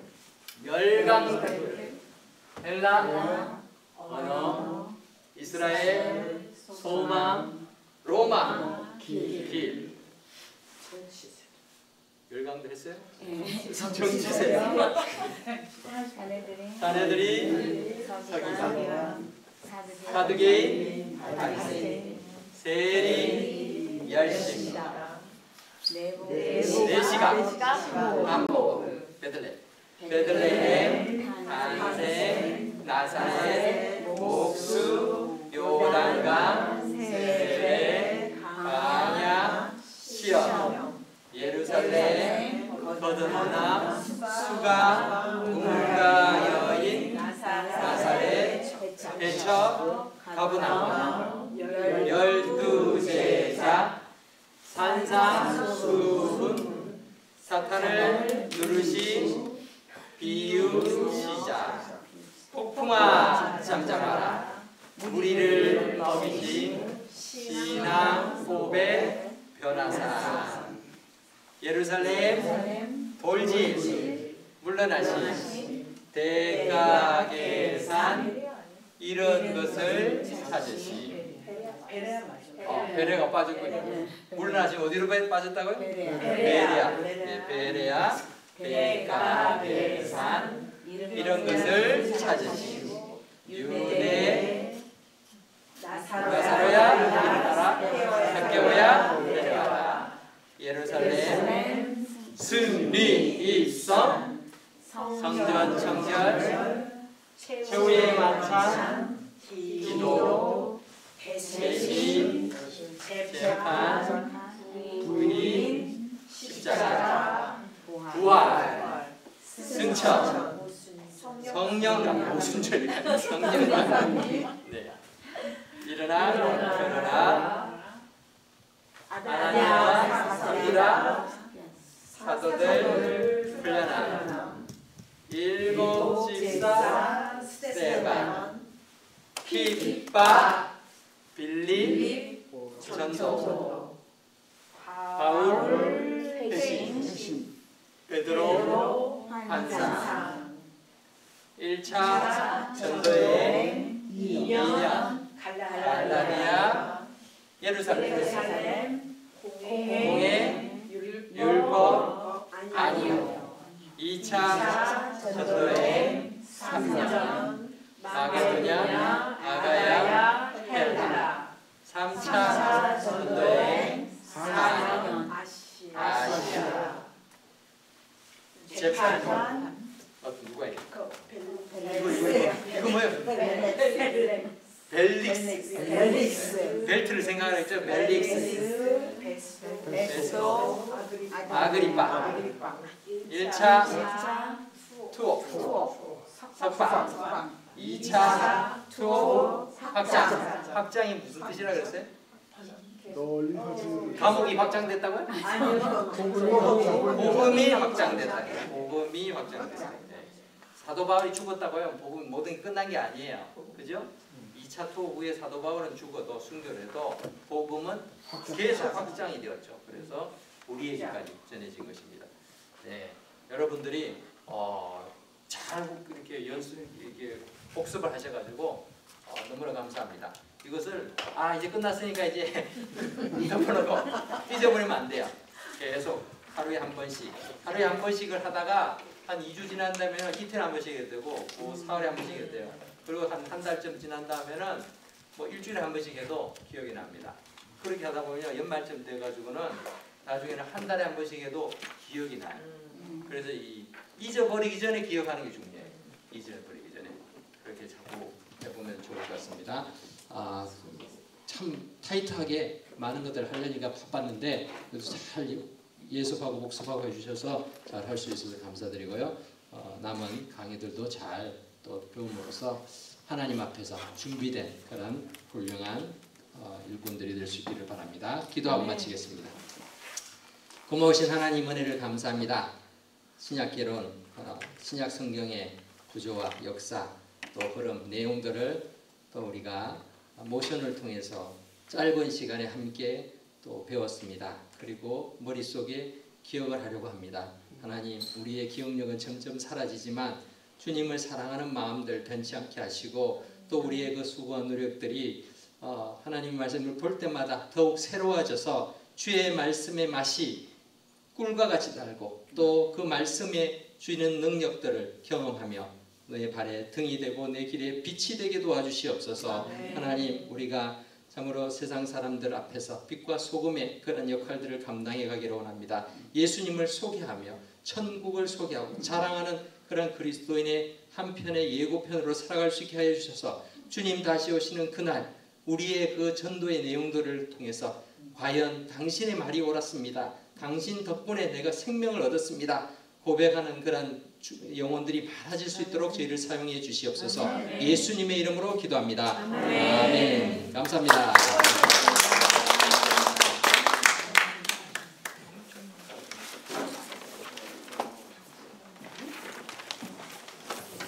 광고 말씀드리겠습니다.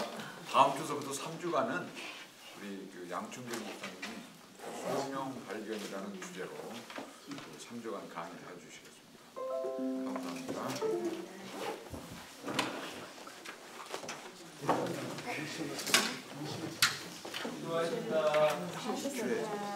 수고하셨습니다. 교재는 따로 있나요? 어떻게 되나요?